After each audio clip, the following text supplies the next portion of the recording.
ئەم داواکاریەی بەڕێز مەسرور بارزانی بۆ هێنانی سوپای ئەمریکی بۆ نیشتەجێبوونیان لەسەر سنووری نێوان ڕۆژئاوای کوردستان و باشووری کوردستان نیشانەی ئەوەیە کە حکوومەتی کوردی لە دروستبوونیەوە تاوەکو ئێستا نەیتوانیوە هێزێکی نیشتیمانی دروست کە ئەگەر حکوومەتی کوردی توانی بای هێزێکی نیشتیمانی پڕچەک و پڕتەدریب دروستکە ئەو کاتە پێویستی بە هیچ هێزێکی بیانی نەدەبوو.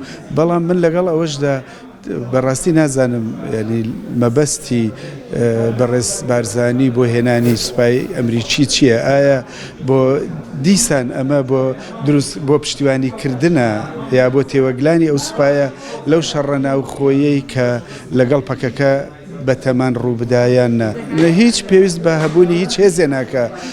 ئەبووە ئێستا ئاڵوگۆڕ و هاوکاری لە بینی هێزی پێشمەرگەی باشوور و ڕۆژاوادا هەبوایە و نە هێزێکی بیانی بینی لەوێ نیشتەجێکەی بۆ ئەوەی دیوارێکی ڕێگر دروستکە لە بینی ئەم دوو پارچەیە.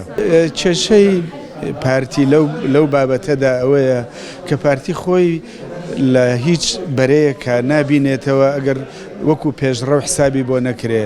ئەم کۆنگرە نیشتیمانیە کە ئەوێ هەموو هێزە کوردیەکان تیا بەشدار بن دەنگی وەکو یەکیان ئەبێ، بەشداری وەکو یەکیان ئەبێ، کەسیان پێشڕەوی ئەوی تر نابێ.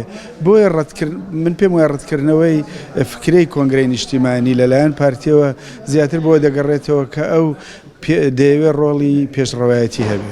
هەر شەڕێ لە نێوانی هێزێکی کوردی لەگەڵ هێزێکی تری کوردیان ڕوو بدا شەڕێکی ناڕەوایە.